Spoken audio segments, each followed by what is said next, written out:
Lo lagi asik nonton video ini, tiba-tiba lantai yang lo injak retak, lalu amblas ke bawah, hilang, kayak dimakan bumi. Itu namanya sinkhole. Beberapa waktu lalu, warga di Sumatera Barat, khususnya di daerah Solok, sempat geger. Ada tanah yang tiba-tiba ambles membentuk lubang menganga yang kedalamannya bisa setara gedung 3 lantai. Bayangin paniknya warga di sana. Pohon, sawah, bahkan kadang rumah bisa ketarik masuk ke perut bumi. Fenomena ini bukan sihir, tapi murni geologi. Dan kalau lu pikir lubang di darat itu udah ngeri, tunggu sampai lu tahu lubang misterius yang nganga di tengah samudra. Lubang yang isinya lebih gelap, lebih beracun, dan menyimpan rahasia jutaan tahun. Inilah Fakta First, dan hari ini kita bakal menyelam ke dalam jurang terdalam, dari Sumatera Barat sampai ke palung biru di Laut Dalam.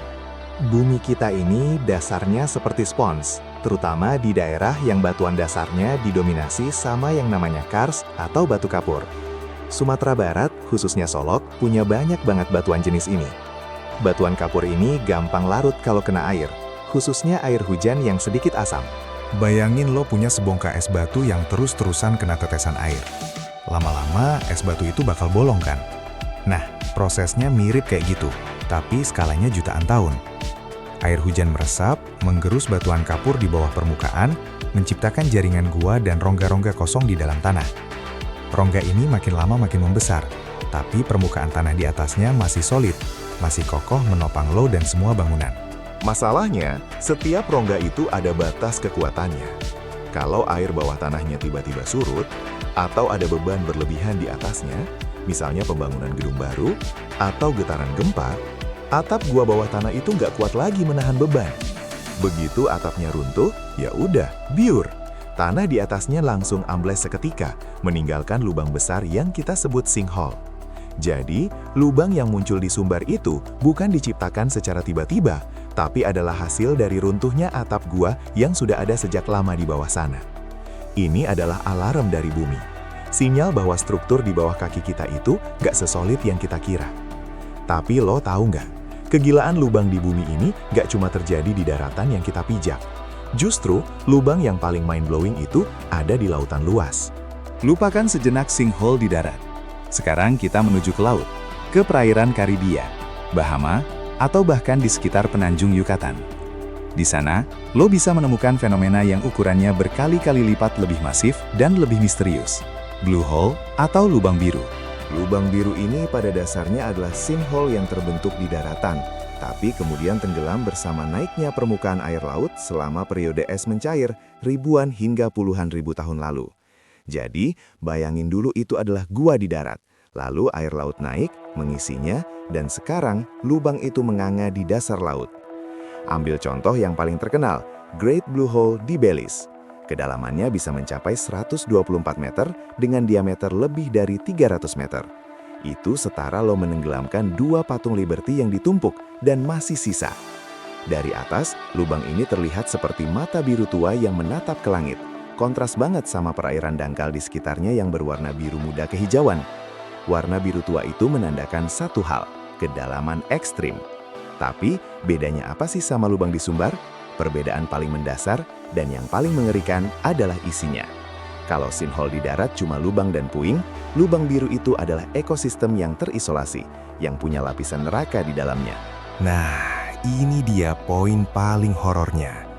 Kebanyakan lubang biru itu punya 2 lapisan air yang sangat berbeda, yang dipisahkan oleh sebuah batas yang disebut chemocline atau lapisan kimia. Di kedalaman sekitar 30-50 meter pertama, airnya masih jernih, bersih, dan kaya oksigen, sama seperti laut normal. Di sini penyelam masih bisa melihat terumbu karang yang hidup dan ikan-ikan yang berenang bebas. Ini seperti lantai dasar warung kopi, ramai dan penuh aktivitas. Di bawah lapisan chemocline, keadaannya berubah total, 180 derajat. Disinilah lubang biru menunjukkan sisi monsternya. Air di sini anoksik, alias tidak punya oksigen sama sekali. 0. Nggak ada ikan, nggak ada karang, nggak ada makhluk laut kompleks yang bisa bertahan hidup di sini. Kenapa?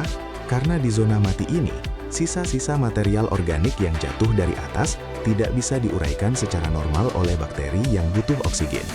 Yang menguraikan adalah bakteri anaerob, dan produk sampingnya adalah zat yang sangat beracun bagi kehidupan, hidrogen sulfida. Bayangin lo masuk ke ruang tertutup yang penuh gas bau telur busuk yang sangat pekat.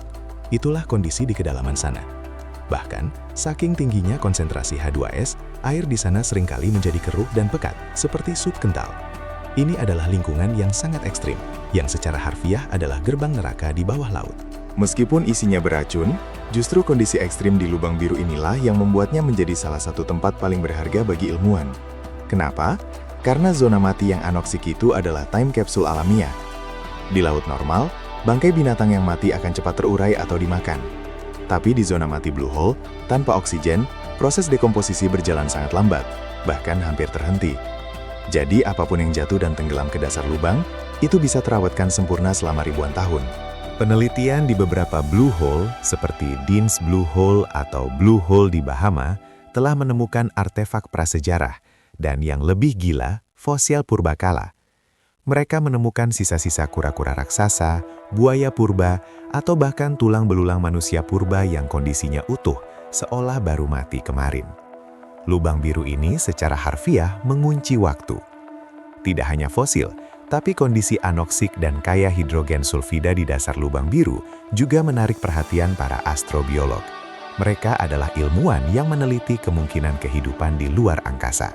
Kondisi kimia di dasar lubang biru itu sangat mirip dengan kondisi bumi miliaran tahun lalu, saat kehidupan baru muncul, atau bahkan kondisi di planet lain yang mungkin punya lautan tanpa oksigen. Bakteri yang hidup di lapisan chemokline adalah extremophiles, makhluk hidup yang bertahan di lingkungan paling tidak ramah di bumi.